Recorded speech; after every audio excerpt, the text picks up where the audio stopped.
Bendiciones, que la paz del Señor esté con todos nosotros. Hoy día voy a estar leyendo el libro de 2 de Samuel 6, en el versículo 6 y 7, y el tema es ¿por qué Usa murió cuando tocó el arca de Dios? Y dice así: cuando llegaron a la era de Nacón, Usa extendió su mano al arca de Dios y la sostuvo porque los bueyes tropezaban. Y el furor de Jehová se encendió contra Usa y lo hirió allí Dios por aquella temeridad, y cayó allí muerto junto al arca de Dios. Y se entristeció David por haber herido Jehová a Usa, y fue llamado aquel lugar Pérez Usa hasta hoy. Entonces, esta es la pregunta. Si estoy leyendo esto es porque este mismo escritor, yo no sé si es español, y que si este libro J.J. Benítez, que él habla mucho de Dios, y habla con rencor, y dice que no cree en este Dios, pero sí cree en Jesús. Y le dije, pero te contradices, porque Dios, el uno, el eterno, es el Padre de Jesús. Jesús mismo dijo, nada puedo hacer por mi propia cuenta, todo lo que hablo y lo que hago, lo hago porque así me lo dio mi Padre, y sin Él nada puedo hacer. Así es que ahí le digo a este varón, ¿verdad? O de este libro J.J. Benítez, que Dios, el Dios de Israel, el eterno, es real, es el único Dios, y que Él trabaja en conjunto con su Hijo y el Espíritu Santo, que es la misma esencia, el mismo Dios, el eterno. Entonces, pero aquí la explicación es por qué sucedió esto. Yo le diría que a la luz de nosotros se ve como injusticia, ¿verdad? Cualquiera puede decir, pero si Usa iba a hacer un favor a que el arca no se cayese, ¿por qué matarlo? ¿Pero qué es esto? Entonces es donde la gente dice, pero qué locura. No es locura, es que el hombre está destituido de la gloria de Dios. El alma del hombre está encerrada en un cuerpo de carne. Entonces, cuando no ha venido el espíritu de adopción, el hombre sigue atrapado en ese cuerpo de carne. Entonces, y cuando hay presencia de Dios, fulmina. Esa es la razón por la cual Dios no se puede acercar a ninguno de nosotros cuando habita el pecado, porque fulminaría. Y ese no es el plan de Dios. Eso no es lo que Dios quiere, ¿verdad? Entonces, esa es la razón por la que Dios está enojado todos los días con Satanás por haber hecho este gran daño a la humanidad, porque dice que la robó, mató y hurtó, y ahora tiene este problema, que Dios, si el hombre no se ha podido liberar, no se ha podido santificar, no ha podido pedir un espíritu nuevo de adopción para ayudarlo a entender y a santificarse, suceden estas cosas. Por eso esta separación, ¿verdad? Pero dice que para eso envió a Jesucristo, para enseñarle al hombre cómo santificarse, cómo pedir un regalo que se llama espíritu, para poder,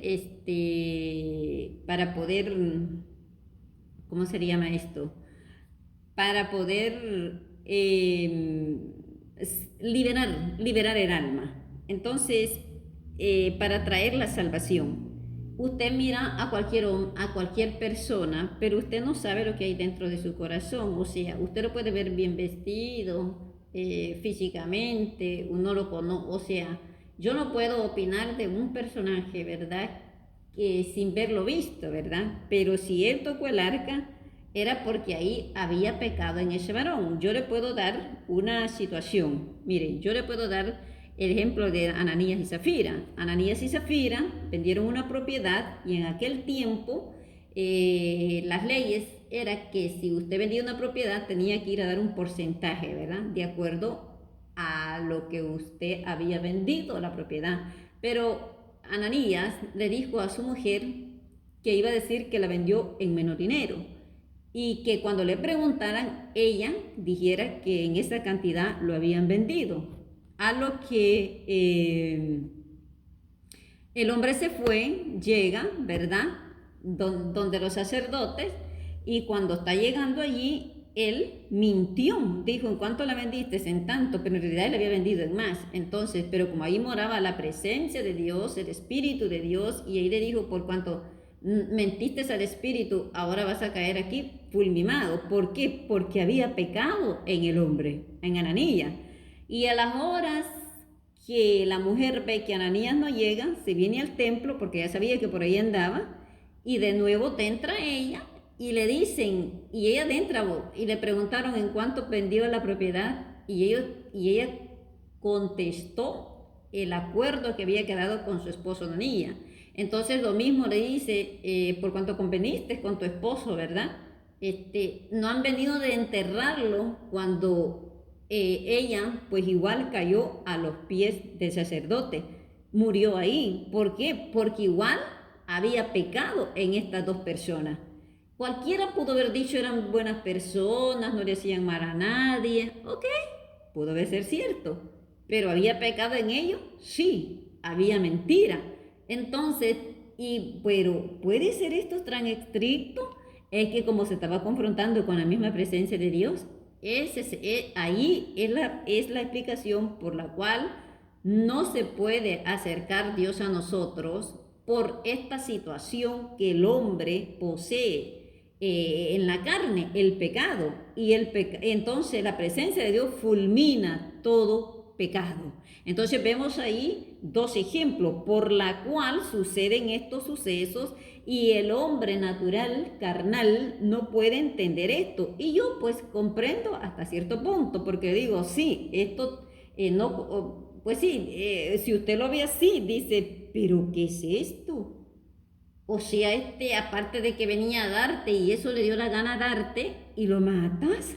No, a mí humanamente me parece, o sea, pensando en la carne, ¿va? Hubiese dicho, me parece incorrecto, que es lo mismo que está diciendo este escritor. Por eso no le gusta a Jehová, por eso dice que Yahvé no es real, que era una institución. Y le dije, Yahvé es real, el Eterno es real. Y es el mismo Dios y es el único Dios. No habrá otro Dios ni antes de mí ni después de mí, dice.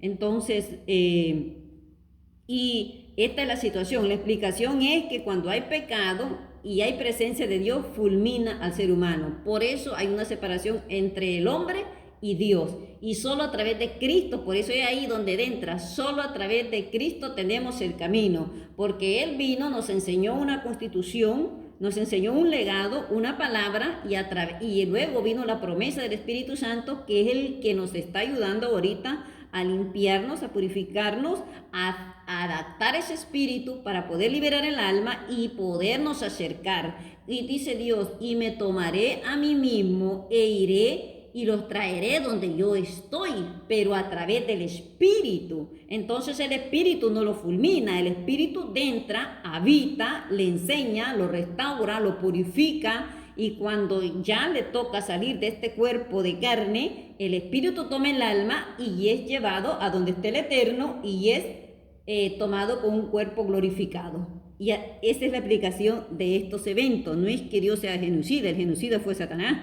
Porque si Él no hubiera engañado a la humanidad no estuviese en esta condición. Pero hay gente que no entiende los libros y se pone a hablar, pues, de una manera injusta en contra de Dios o en contra de estas situaciones.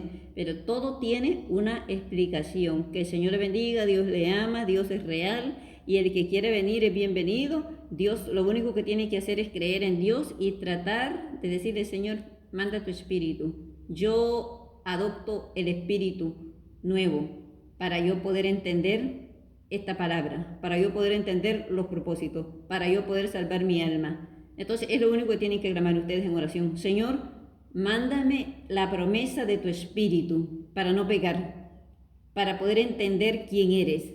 Toda la gente tiene que decir eso, para que vaya usted entendiendo estas situaciones, lo que sucedió, y usted va para este mismo escritor, JJ Benítez, lo que sucedió allá en Egipto con los niños, que no fue un asesinato, sino ponerlos a dormir y luego levantar el alma. ¿Y por qué? Por la dureza del corazón de Faraón. Que hay que mirar las acciones de Faraón. Mire, usted tiene que mirar toda la grosería que hizo Faraón con ese pueblo, toda la injusticia. Decide hasta las mujeres que mataran a los niños recién nacidos. Eso es cruel. Entonces el Señor pues los quería reprender, pero no los mató, solamente los reprendió. No mató ahí a Faraón. Ahora, estas otras gente, pero mató a esto. Pues lamentablemente él tocó donde estaba la presencia del Señor y ahí vino la aniquilación. Dios aniquila todo pecado. Lamentablemente, si él no hubiera tocado eso, no hubiese sucedido eso. Pero el hombre, lamentablemente, por hacer un bien, como dice, cometió un error y ahí quedó fulminado, fue fulminado. Y aquellos que mintieron, pues ellos, por andar, como digo, era mejor de decirle, no den tanto, pero quiero dar esto. ¿Había mentira ahí? No había mentira. Hubiera dicho Dios, ok, está bien, no hubiera pasado nada. O sea, ¿me entiendes? Porque él estaba diciendo la verdad. ¿Sabes qué? Yo no vendí en tanto, pero solamente quiero dar esto. Hubiera dicho, ok, hubiera dicho, ¿verdad? Pero él mintió, o sea, dijo, lo que hizo decir que había vendido aquella propiedad en menos dinero. Ahí había mentira, y como estaba dentro, donde estaban los sacerdotes, donde había presencia de Dios, y pasó lo que pasó, ni siquiera lo tocaron. Dice que cayó fulminado a los pies del sacerdote, ambos, tanto el hombre como la mujer. Había presencia en el altar, sí, por eso esos altares no cualquiera se mete. Son los levitas. ¿Por qué? ¿Quiénes son los levitas? Donde mora la presencia de Dios en ellos, porque son espíritus elegidos para ministrar y la presencia del Eterno está ahí. Y cuando se acerca algo, ahí es donde quedan fulminados. Por eso, la mayoría de Israel, cuando hacen esos, ellos pues tienen donde están los sacerdotes, pues prácticamente solamente ellos ahí entran y hacen lo que tienen que hacer por la misma situación. Esto todo tiene una explicación para no estar como hablando pues injustamente del Eterno, de nuestro Dios, de nuestro Padre, y aunque usted lo niegue, Dios lo quiere, Dios lo ama. Él es real, solamente que a veces estas cosas a veces no las podemos entender, pero cuando venga el Espíritu ya le da entendimiento, discernimiento, pero Dios es real, que Dios le bendiga.